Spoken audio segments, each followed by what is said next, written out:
નમસ્કાર મિત્રો, વેધર ઇન્ફોર્મેશનમાં આપનું સ્વાગત છે અને હું છું પરેશ। ખાસ કરીને આજના વિડીયો પર વાત કરવાની છે સુપર મેગા અલ્નીનોની। હવે આ સુપર મેગા અલ્નીનો શું છે, કેમ કે આ વર્ષે પણ સુપર મેગા અલ્નીનો છે સક્રિય થાય તેવી પૂરી શક્યતાઓ હાલ દેખાઈ રહી છે। અલ્નીનો વિશેની વાત કરવાની છે। સૌપ્રથમ તો હું આપને એ જણાવી દઉં કે અલ્નીનો એટલે શું।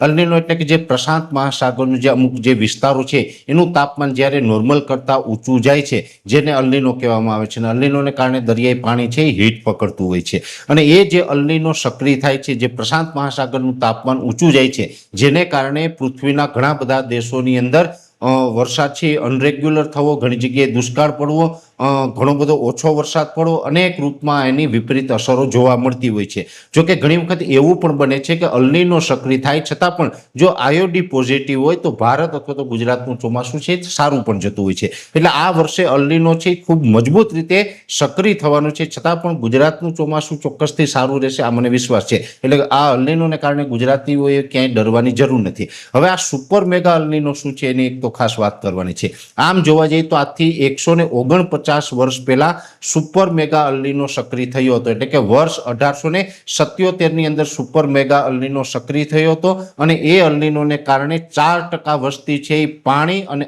અનાજના અભાવે મૃત્યુને ભેટી હતી। જો કે અત્યારે આપણે એ વાત ઉપર ડરવાનું નથી, એનું કારણ છે કે 1877 ની અંદર વિજ્ઞાન ટેકનોલોજી એટલા વિકસિત ન હતા, ત્યારે સિંચાઈ માટેના કોઈ સંસાધનો નહોતા, ઇલેક્ટ્રિસિટી ન હતી, બોરવેલ ન હતા, પાણીની મોટરોનો અભાવ હતો, એટલા માટે થઈને વાવેતર ઓછું પણ થતું હતું, હાઇબ્રિડ બિયારણો નહોતા, એટલે ત્યારે અનાજનો જથ્થો એટલો બધો ઉપલબ્ધ નહોતો। આજના સમયની અંદર તો આધુનિક ખેતીને કારણે આપણી પાસે અનાજના જથ્થાનો પણ સ્ટોક સારો હોય છે, એટલે અત્યારે આપણે અનાજ કે પાણીથી મૃત્યુ પામે એવા કિસ્સાઓ ઓછા બનતા હોય છે, એટલે આપણે એમાં કોઈ ડરવાની જરૂર નથી। પણ એક ચોક્કસ વાત છે કે 1877 ની અંદર અલ્નીનોને કારણે દુષ્કાળ પડ્યા હતા અને એ દુષ્કાળને કારણે 4% વસ્તી છે એ મૃત્યુને ભેટી હતી। હવે જે 1877 પછી આ વર્ષે એટલે કે વર્ષ 2026-27 ની અંદર સુપર મેગા અલ્નીનો સક્રિય થવા જઈ રહ્યો છે, એટલે કે ખૂબ સ્ટ્રોંગ અલ્નીનો બનવા જઈ રહ્યો છે। 149 વર્ષનો રેકોર્ડ તોડવાનો છે અને એની અંદર પણ જોવા જઈએ તો અત્યારે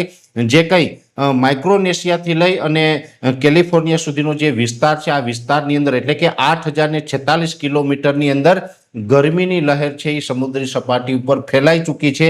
જો કે હજુ અલ્નીનો સક્રિય નથી થયો, હવે આવનારા સમયમાં ગમે ત્યારે સક્રિય થશે, એ જૂન, જુલાઈ, ઓગસ્ટ, સપ્ટેમ્બર ગમે ત્યારે પણ આ અલ્નીનો છે એ સક્રિય થઈ શકે છે। ઘણી વખત એવું હોય કે આપને સંકેત મળતા હોય છે કે અલ્નીનો સક્રિય થવાનો છે, પણ એ સંકેતો પછી 1-2 મહિના, 4 મહિના આગળ પાછળ પણ થતું હોય છે। એટલે અલ્નીનો ચાલુ વર્ષે સક્રિય થશે એ ચોક્કસ વાત છે, ક્યારે થાય એ આપણે જોવાનું રહેશે। જો કે આ લાંબા સમય પછી એટલો એક ભયાનક રીતે સુપર મેગા અલ્નીનો સક્રિય થઈ રહ્યો છે, એટલે આવનારા સમયની અંદર ઘણા બધા દેશોની અંદર આની વિપરીત અસર થઈ શકે છે।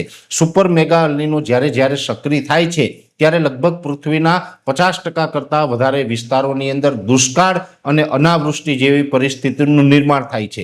જો કે સુપર મેગા અલ્નીનો સક્રિય થાય અથવા તો સામાન્ય અલ્નીનો સક્રિય થાય તો પણ એશિયાના જે દક્ષિણ દેશો છે એ તમામ વિસ્તારોની અંદર ઓછા વરસાદ અથવા તો દુષ્કાળના રૂપમાં અસર કરે છે, પણ સાથે અમેરિકા ખંડના ઘણા બધા દેશો છે ત્યાં વધુ વરસાદના રૂપમાં પણ અસર કરે છે। કેમ કે જે અત્યારે આપણે ચોમાસાના જે મોસમી પવનો હોય છે, આમ તો પ્રશાંત મહાસાગરથી થઈ અને જે હિન્દ મહાસાગર સુધી પહોંચે છે, ત્યાંથી મડાગાસ્કર ટાપુ થઈ અને નૈઋત્ય દિશામાંથી ભારત તરફ આવે ને નૈઋત્યનું ચોમાસું ભારતમાં લઈને આવતા હોય છે। પણ જે ઘણા બધા દેશોના વૈજ્ઞાનિકો એકઠા થયા હતા અને એની અંદર જે આ તારણ આવ્યું છે એ તારણ એવું છે કે 1877 પછીનો સૌથી સ્ટ્રોંગ એટલે કે સુપર મેગા અલ્નીનો છે એ સક્રિય થવા જઈ રહ્યો છે, અને જેને કારણે પૃથ્વી ઉપરના ઘણા બધા દેશોની અંદર આ એપ્રિલ મહિનાથી ગરમી વધવાનું પણ ચાલુ થઈ જશે। એટલે આમ જોવા જઈએ તો સામાન્ય રીતે ગુજરાતમાં પણ એવરેજ જોવા જઈએ તો એપ્રિલ મહિનાના છેલ્લા અઠવાડિયાની અંદર હવે લગભગ આપણે 43 થી લઈને 45 ડિગ્રીની રેન્જમાં પણ અનેક વિસ્તારોની અંદર તાપમાન જોવા મળી શકે, એ પણ એક પ્રકારે અલ્નીનોની ઇફેક્ટ આપણે સમજવાની છે। જો કે આ આગળ જતાં આપણે મે મહિનો આવશે, મે મહિનાની અંદર પણ તાપમાન છે એપ્રિલ કરતાં વધુ ઊંચું રહેવાનું છે।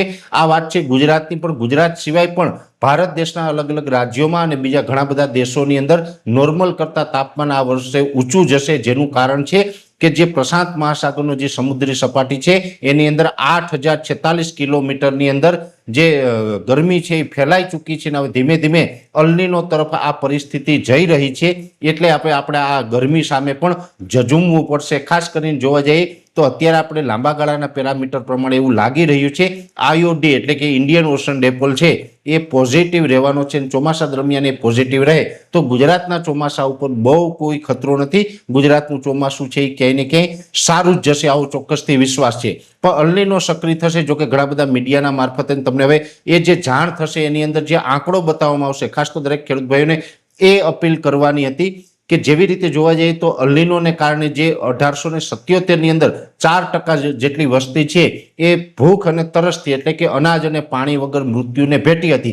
આવા સમાચારથી કોઈ દુઃખી થવાની જરૂર નથી કેમ કે 1877ની અંદર આપણી પાસે સંસાધનો અને વૈજ્ઞાનિક ટેકનોલોજી ન હતી એટલે આપણે અનાજનું ઉત્પાદન છે એ ઓછું થતું હતું. હવે પૃથ્વી ઉપર અનાજનું ઉત્પાદન છે એ વધુ થાય છે અને હવે આપણી પાસે ટેકનોલોજી છે એટલે 1877 જેવી પરિસ્થિતિનું નિર્માણ હવે ન થાય. આ એક વાત ચોક્કસ છે. આ એની પાછળનું એક લોજિક છે.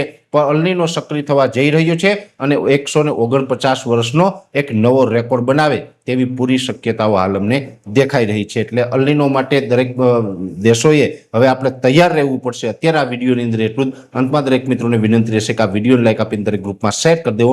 જો તમે અમને યુટ્યુબ ઉપર જોઈ રહ્યા હોય તો ચેનલને સબસ્ક્રાઇબ કરજો અને ફેસબુક ઉપર જોઈ રહ્યા હોય તો પેજને ફોલો કરજો. નમસ્કાર.